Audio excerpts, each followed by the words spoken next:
Halo semuanya, nama saya Almira Zafira. Saya dari Universitas Internasional Batam dengan NPM 1642004. Nah, di video ini saya akan menjelaskan bagaimana sih cara mendirikan perusahaan atau perseroan terbatas atau PT di Batam. Nah, pertama kita membahas tentang modal usaha. Bagi Anda yang akan mendirikan PT, tentu Anda semestinya sudah membayar modal. Jumlah modal yang disetor setidaknya 25% dari total modal perusahaan yang ditentukan. Nah, jumlah modal yang disetor akan mengamankan pengembangan usaha dalam beberapa hari yang akan datang. Namun, sebagian besar pengusaha ini sedikit tidak tahu seputar jumlah modal yang mesti disetor. Nah, jumlah modal disetor tergantung pada ukuran perusahaan tersebut. Setelah ditetapkan modal usaha, lalu ke akte notaris. Langkah pertama yang harus Anda lakukan adalah datang ke notaris, beritahu tujuan Anda, apakah itu seperti memiliki PT, CV, dan lain sebagainya. Nah, notaris akan membantu Anda membuat sertifikat perusahaan. Diperlukan perusahaan yang akan menjadi fondasi untuk bisnis Anda. Isinya meliputi struktur organisasi perusahaan, modal dasar, produk, atau layanan yang ditawarkan oleh perusahaan Anda. Nah, khusus untuk PT, penggunaan nama PT patut lebih dahulu dimajukan oleh Kemenkumham yang akan didaftarkan secara online oleh notaris. Lalu setelah ke notaris, berlanjut ke pembuatan alamat perusahaan.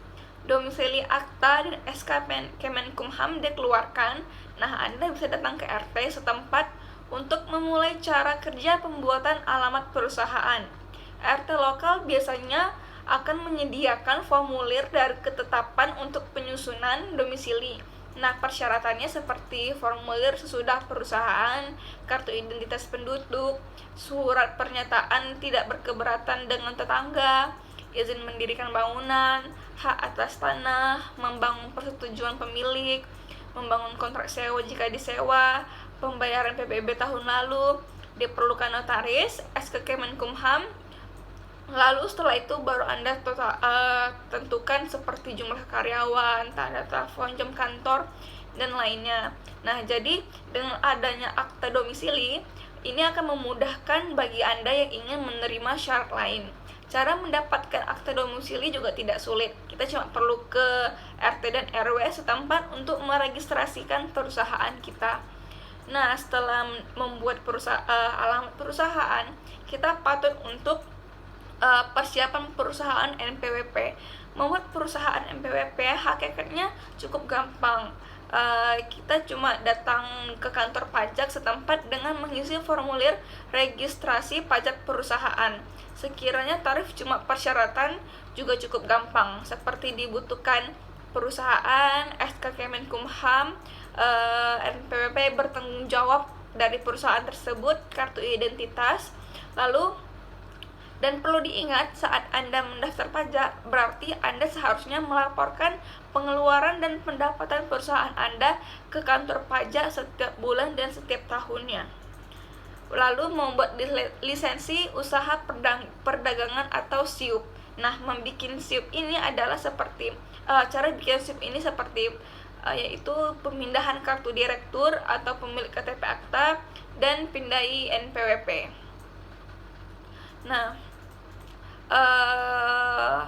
lalu hal-hal yang harus diperhatikan dalam mengurus PT itu seperti Anda harus tahu kalau PT itu wajib didirikan 2 orang atau lebih. Nah, dari pasal 7 UU PT mengatur perseroan didirikan oleh 2 orang atau lebih.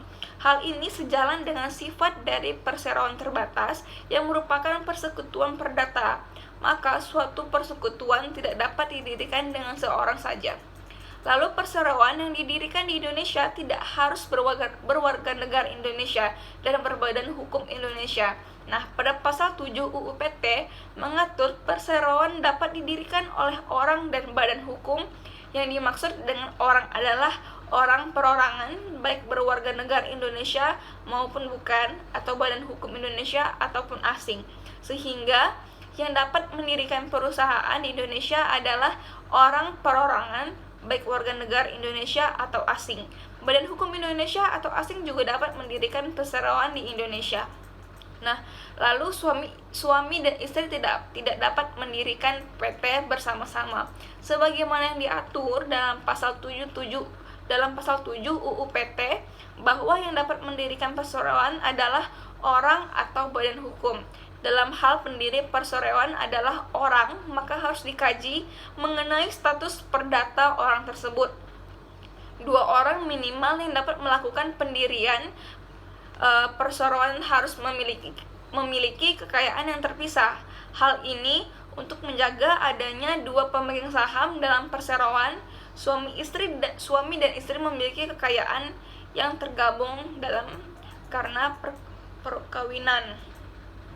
Lalu pendirian perseroan wajib dengan akte notaris sebagaimana diatur dalam 7 UU PT. Pendirian perseroan hanya dapat didirikan dengan akta notaris.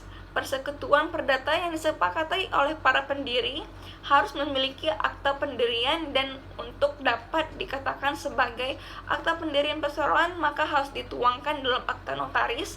Jika dituangkan selain pada akta notaris, maka kesepakatan oleh para pendiri tersebut tidak dapat dikatakan sebagai akta pendirian perseroan.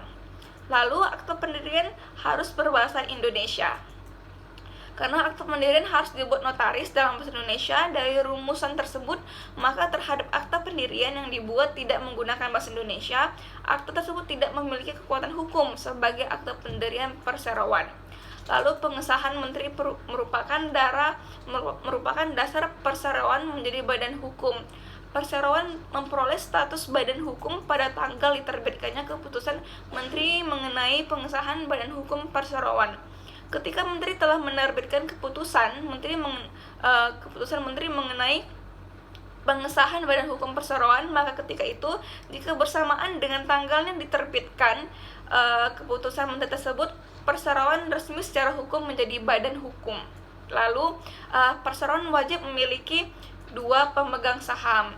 Setelah perseroan memperoleh status badan hukum, kemudian pemegang saham berkurang dari 2 orang, maka dalam jangka waktu paling lama 6 bulan terhitung sejak keadaan tersebut, pemegang saham yang bersangkutan wajib mengalihkan sebagian sahamnya kepada orang lain, atau perseroan mengeluarkan saham baru kepada orang lain. Pemegang saham harus minimal 2 orang atau lebih pada badan hukum. Nah, itu saja yang dapat saya jelaskan dari video ini.